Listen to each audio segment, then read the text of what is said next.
বিসমিল্লাহির রহমানির রহিম। সম্মানিত দর্শক ও শ্রোতাবৃন্দ, আসসালামু আলাইকুম।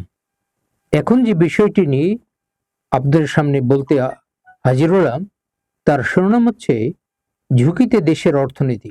বড় বড় সমস্যার মুখোমুখি এখন দেশের অর্থনীতি।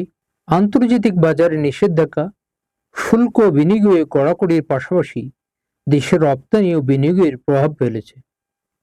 এর সঙ্গে যোগ হয়েছে মূল্যস্ফীতি, অর্থনৈতিক প্রবৃদ্ধির ধীর গতি আর ঋণের চাপ।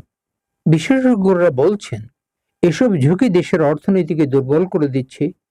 তাই সময় মতো ঝুঁকি চিহ্নিত করে প্রয়োজনীয় পদক্ষেপ নিতে হবে, নইলে সমস্যা আরো বাড়বে। সম্প্রতি প্রকাশিত ওয়ার্ল্ড ইকোনমিক ফোরামের বৈশ্বিক ঝুঁকি মূল্যায়নে চলতি বছরে বাংলাদেশের অর্থনীতির প্রথম ও দ্বিতীয় বড় ঝুঁকি হিসেবে চিহ্নিত হয়েছে অপরাধ ও অবৈধ অর্থনৈতিক কর্মকাণ্ড এবং ভূ অর্থনৈতিক বিরোধ। এসব ঝুঁকি শুধু কূটনৈতিক পর্যায়ে সীমাবদ্ধ নেই, এর নেতিবাচক প্রভাব পড়ছে রপ্তানি, বৈদেশিক মুদ্রা রিজার্ভ, কর্মসংস্থান ও বিনিয়োগ প্রবাহ। শক্তিশালী দেশগুলো নিজেদের স্বার্থ রক্ষায় বাণিজ্য বিনিয়োগে নতুন বাধা সৃষ্টি করছে, যা উদীয়মান অর্থনীতির জন্য আন্তর্জাতিক বাজারে প্রবেশ কঠিন হয়ে তুলেছে। রপ্তানি নির্ভর অর্থনীতি দেশ হিসেবে বাংলাদেশ এই পরিবর্তনে বিশেষভাবে ঝুঁকির সম্মুখীন। সেন্টার ফর পলিসি ডায়ালগের নির্বাহী পরিচালক ডক্টর ফাহমিদা খাতুন বলেছেন, বৈশ্বিক রাজনীতি ও অর্থনৈতিক টানাপোড়েন এখন বাংলাদেশের ভবিষ্যৎ অর্থনীতিকে সরাসরি প্রভাবিত করছে। আমাদের সামনে 5টি বড় ঝুঁকি দাঁড়িয়ে আছে, যা দেশের অর্থনৈতিক স্থিতিশীলতা ও উন্নয়নে সরাসরি প্রভাব ফেলছে। রাশিয়া ইউক্রেন যুদ্ধ, মধ্যপ্রাচ্যের অস্থিরতা, যুক্তরাষ্ট্র চীনের কৌশলগত প্রতিযোগিতা, বাণিজ্য নিষেধাজ্ঞা এবং সাপ্লাই চেইন পুনর্গঠনের মতো ঘটনাগুলো আমাদের আমদানি রপ্তানি, জ্বালানি নিরাপত্তা, মূল্যস্ফীতি, রেমিটেন্স ও বিনিয়োগ প্রবাহের উপর বাড়তি চাপ তৈরি করছে। বিশ্ব অর্থনীতি ধীরে ধীরে বিভক্ত হয়ে পড়ছে, যে উন্নয়নশীল দেশগুলোর জন্য সবচেয়ে বেশি নেতিবাচক প্রভাব ফেলছে। শুধু দেশের আভ্যন্তরীণ সংস্কার দিয়ে হবে না, বৈশ্বিক অর্থনৈতিক বাস্তবতার সঙ্গে খাপ খাইয়ে নেওয়ার কৌশল নিতে হবে। সতর্ক না হলে ঝুঁকি আরো বাড়বে।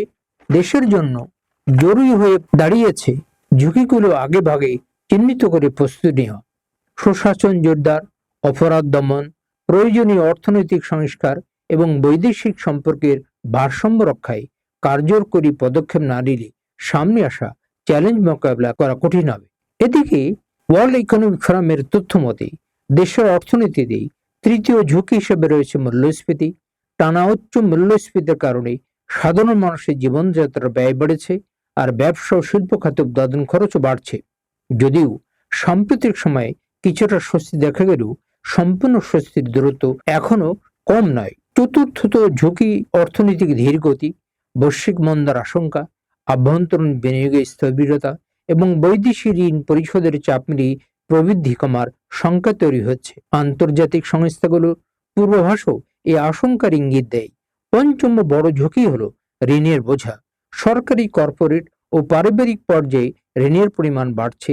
জাতীয় বাজেটে সুদ পরিশোধের জন্য বড় অঙ্কের ব্যয় হচ্ছে, যা উন্নয়ন খাতে ব্যয়ের সুযোগ সীমিত করে দিচ্ছে। অর্থনীতিবিদদের মতে এই প্রবণতা অব্যাহত থাকলে বাংলাদেশ মধ্যম আয়ের ফাঁদে আটকে পড়তে পারে।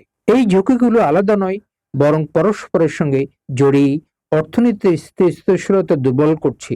অপরাধ, অবৈধ অর্থনীতি বিনিয়োগের উপর নেতিবাচক প্রভাব ফেলে, ভূ অর্থনৈতিক বিরোধ বাজার সংকুচিত করে, আর মূল্যস্ফীতি ও ঋণের চাপ সাধারণ মানুষের জীবনকে আরো কঠিন করে তোলে। সম্মানিত সুধীবৃন্দ, আমি যে বিষয়টি শুরু করেছিলাম সেটি হচ্ছে ঝুঁকিতে দেশের অর্থনীতি। আপনারা জানেন যে দেশের আভ্যন্তরীণ অবস্থায় নয়, বৈদেশিক নানান কারণে আমাদের দেশের অর্থনীতি নানান ধরনের ঝুঁকির মধ্যে পড়েছে। এই ঝুঁকি থেকে আমরা কবে মুক্তি পাব সেটা আল্লাহ ভালো বলতে পারেন। তবে সামনে যে আগামী ফেব্রুয়ারি মাসের 12 তারিখে যে নির্বাচনটি অনুষ্ঠিত হতে যাচ্ছে, সেই নির্বাচনের পরেই বোঝা যাবে যে আমাদের অর্থনীতি যে চাপের মুখে পড়েছে, এই চাপ থেকে, এই ঝুঁকি থেকে আমরা কবে মুক্তি পাব।